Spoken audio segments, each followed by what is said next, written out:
हम नमाज पढ़ेंगे, किसी को एतराज है? हमने समझाया उसको, उस लड़के को हमने कहा कि बाबू बताना तुमको, उनको बताना कि अगर आप नमाज पढ़ते हो तो कुरान का ऑर्डर नहीं। मध्य प्रदेश के जिन लोगों ने मस्जिदें तोड़ी उनको बताना कि नमाज मुसलमान पढ़ता है तो नमाज का तज़किरा तो वेदों में भी है। पथमादार का सीधे खया हो जाओ, दियो दीदियन मुझिए थे, दूसरे नंबर पर झुक जाओ, तृतीयानन को डलाकार, चतुर्थदेव चंद्र का, पंचम विनिदु संयुक्ता। क्या है? दरूद शरीफ पढ़िए, कायदा खीरा कीजिए, झुक जाइए, सीधे खड़े हो जाइए। वैद साफ लफ्जों में कह रहा है नमाज के बारे में। हम अगर आखिरी नबी का, सहाबाए किराम का नाम लेते हैं, अबू बकर का नाम लेते हैं, उमर फारूक का नाम लेते हैं, उस्मान जुन्नूरैन का नाम लेते हैं, हजरत अली का नाम लेते हैं, हसन हुसैन का नाम लेते हैं, अम्मा आयशा का नाम लेते हैं, अम्मा खदीजा का नाम लेते हैं, फातिमतुज़ ज़हरा का नाम लेते हैं, तो किस बुनियाद पर लेते हैं? उनका नाम का तज़किरा ग्रंथों में है। चतुर्भिर भ्रातृभिर देव, चतुर्भिर चार लोग, पाकीज़ा लोग, चतुर्भिर भ्रातृभिर देव, करिष्यामि कलिक्ष्यम, जो हमेशा करीब रहते थे किनके? अंतिम महर्षि के, मोहम्मदुर रसूलुल्लाह सल्लल्लाहु अलैहि वसल्लम के करीब रहते थे। इतने करीब, इतने करीब, और कभी भी उन्होंने, उन चारों लोगों ने किसी को तकलीफ नहीं दी। खुसूसन एक वाकया आता है कि हजरत अली रजी अल्लाह ताला अन्हु जब किसी ने अल्लाह के नबी को बुरा भला कहा, मोहम्मदुर रसूलुल्लाह के शान में तौहीन आमेज कलिमात कहे, आज हमारी मदारिस बंद की जा रही, आज हमारी शरीयत को गलत निगाह से देखा जाता है, आज हमारी नमाज पर पाबंदी लगाई जाती, आज हमारी औरतों के ऊपर उनकी इज्जत व आबरू लूटने की कोशिश की जाती है, हमारी जुबान से आवाज तक नहीं निकलती। इस कौम के लोगों, हजरत अली रजी अल्लाह ताला अन्हु के सामने एक यहूदी ने कहा कि मोहम्मद ऐसे हैं, ऐसे हैं। हजरत अली से रहा नहीं गया, हजरत अली ने उसकी कमर पकड़कर उसको उठाकर पटक कर कहता है कि बता तुझे कौन बचाने वाला है। हजरत अली के सीने में, हजरत अली के माथे में उनका चेहरा लाल हो गया गुस्से से कि मेरे होते हुए तुमने मेरे आखिरी नबी को, हमारे मोहम्मद को, रसूलुल्लाह को तुमने गाली दी है। आज तुमको मेरे जलाल से कोई नहीं बचा सकता। लेकिन बताओ इन दुश्मनान को जो कहते हैं कि इस्लाम के अंदर तशद्दुद है, सहाबाए किराम बड़े क्रूर थे, बड़े वायलेंट रहते थे। हजरत अली के चेहरे पर उस यहूदी ने जोर से थूक फेंका तो हजरत अली फौरन अलग हो गए।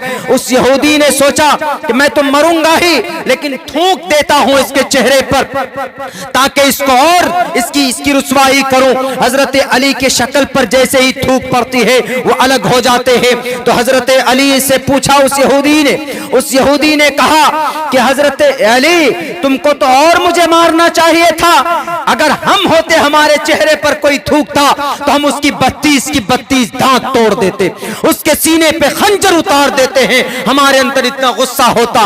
लेकिन कुर्बान जाइए हजरत अली पर।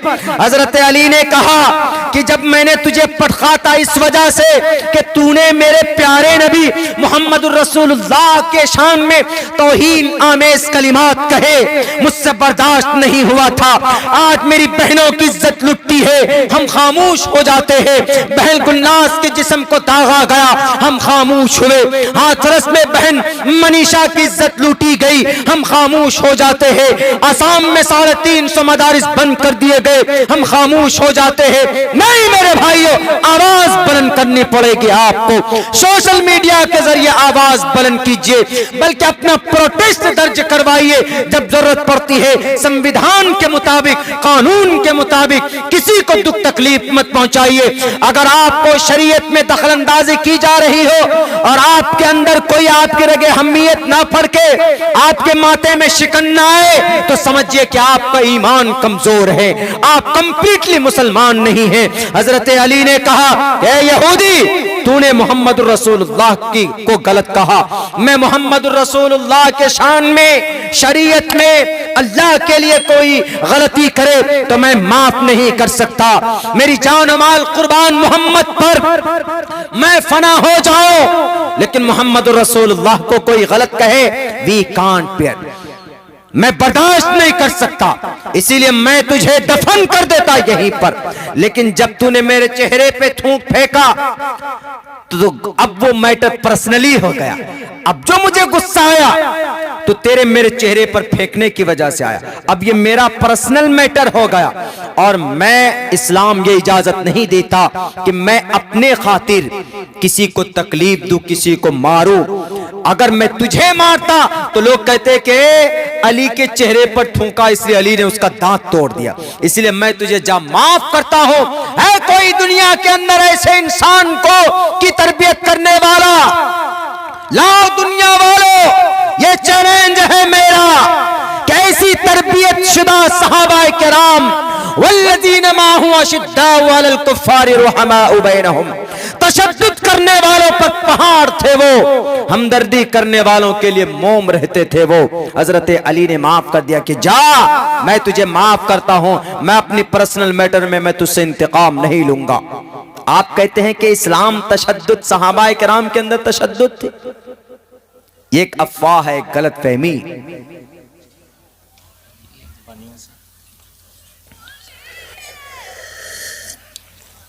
मेरे भाइयों, लाख कोशिश कर लें आदमी इस्लाम को बदनाम करने, लेकिन जब तक इस धरती पर तालीम और ताल्लुम उलमाए किराम का वजूद है, कोई माए का लाल कुरान को नहीं बदल सकता, शरीयत को मिटा नहीं सकता, नबी की नबूवत पर कोई उंगली नहीं उठा सकता। अभी हम जैसे तालिबे इल्म मौजूद, हजरत कारी साहब बैठे हैं, हमारे तजम्मुल साहब बैठे हुए हैं, हमारे इस बस्ती के मुअज़्ज़ज़ इमाम साहब तशरीफ फरमा है, आपकी इस जलसे की जो खूबसूरत कमेटी है उनकी मेहनत, ऐसे ऐसे लोग हैं, सीना तान कर इंशाअल्लाह खड़े हो जाएंगे, शरीयत में आंच नहीं आने देंगे। लेकिन जरूरत इस बात की है कि हम लोग शरीयत के मुताबिक अपनी जिंदगी गुजारेंगे तभी। बात क्या चल रही थी? बात ये चल रही थी कि there are two types of education, Islamic education यानी दीनी एजुकेशन तालीम, और मॉडर्न एजुकेशन। तुर्की के उस प्रोफेसर ने लिखा कि जिस इंसान के अंदर कुरान की भी तालीम हो और साइंस की भी तालीम हो तो उसके अंदर हमदर्दी होती है। तो ये जब ये लाइन मैंने पढ़ा तो फौरन मेरे दिमाग में, मेरे जहन में, हमारे भारत के अंदर एक महान इंसान गुजरे हैं, अल्लाह उनकी मग़फ़िरत फरमाए। फौरन उनकी जिंदगी जो मैंने पढ़ा है तो वो चीज मेरे जहन में आई। मेरी माँ और मेरी बहनों, आप भी गौर से सुनिए, आप अपने घरों में कुरान करीम की तालीम को आम कीजिए। नबी पाक अलैहिस्सलातु वस्सलाम की के वाक़यात को मोबाइल के जरिए अपने बच्चों को सुनाइए, कुरान करीम की तिलावत आम कीजिए अपने घरों के अंदर। तो कुरान की तालीम, साइंस की तालीम जिसके अंदर हो, हमदर्दी होती। तो हमारे भारत के अंदर एक बहुत बड़ा साइंटिस्ट गुजरा है जो कुरान पढ़ना जानता था। वो इतना बड़ा महान इंसान है, इतना बड़ा साइंटिस्ट है हमारे भारत का कि आज तक पूरी दुनिया के अंदर हमारे भारत के उस साइंटिस्ट से बड़ा कोई साइंटिस्ट पैदा नहीं हुआ आज तक। और वो कौन साइंटिस्ट है, कौन सा वैज्ञानिक है हमारे भारत का जिसके अंदर हमदर्दी थी, इंसानियत थी, मानवता। वो कुरान भी पढ़ना जानते थे और वो महान साइंसदान भी थे। उस शख्स का नाम डॉक्टर एपीजे अब्दुल कलाम जी। हम लोग ये समझते हैं कि कोई गैर के नाम बोलेंगे, डॉक्टर एपीजे अब्दुल कलाम दुनिया का महान साइंसदानों में से सबसे बड़ा साइंसदान। कैसे? जमीन से आसमान पर, चांद पर बहुत बड़ी बड़ी कंपनियां, बड़े बड़े मुल्कों ने, अमेरिका ने, चीन ने, जापान ने, रूस ने जहाज भेजे। 500,000 कितनों करोड़ों रुपए खर्च हुआ, लेकिन सबसे कम खर्च में जमीन से चांद पर इंसानों को अगर किसी ने पहुंचाया है तो उस साइंसदान का नाम डॉक्टर एपीजे अब्दुल कलाम है। दुनिया ताज्जुब में रह गई, इतने कम पैसों में जहाज बनाकर आसमान चांद तक भेज दिया, मार्स तक पहुंचा दिया। क्या आदमी है! यानी जहां 500 करोड़ रुपए मिसाल के तौर पर खर्च पड़ते हैं, तो वहां 300 करोड़ रुपए में इन्होंने वो कर दिखाया। Doctor APJ Abdul Kalam. हमारे भारत में मिसाइल नहीं था, अमेरिका वाले के पास बहुत सारे मिसाइल थे, चीन वालों के पास। हमारे भारत के अंदर एक दूसरे के मुंह देखते थे कि क्या हो, कैसे हो, कहां से मिसाइल लाएं। तो डॉक्टर एपीजे अब्दुल कलाम खड़े हुए। कहां से पढ़े थे? असम वालों, मदरसा बंद करोगे? डॉक्टर एपीजे अब्दुल कलाम मदरसे के अंदर भी पढ़ाई हासिल की थी उन्होंने। कब तक बंद करोगे? कुछ फायदा हासिल नहीं होने वाला है इस तशद्दुद से। मिसाइल बनाकर आदमी अगर गली में घुस जाए, घर में घुस जाए, तहखाने में छुप जाए, तो वहां से ढूंढ कर हमला करने वाला, मिसाइल बनाकर देने वाला कौन? उस शख्स का नाम भारत के अंदर डॉक्टर एपीजे अब्दुल कलाम।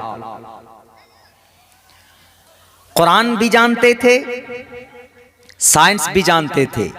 अब हमदर्दी कैसी थी इसके अंदर? एक मर्तबा मेघालय का सफर था,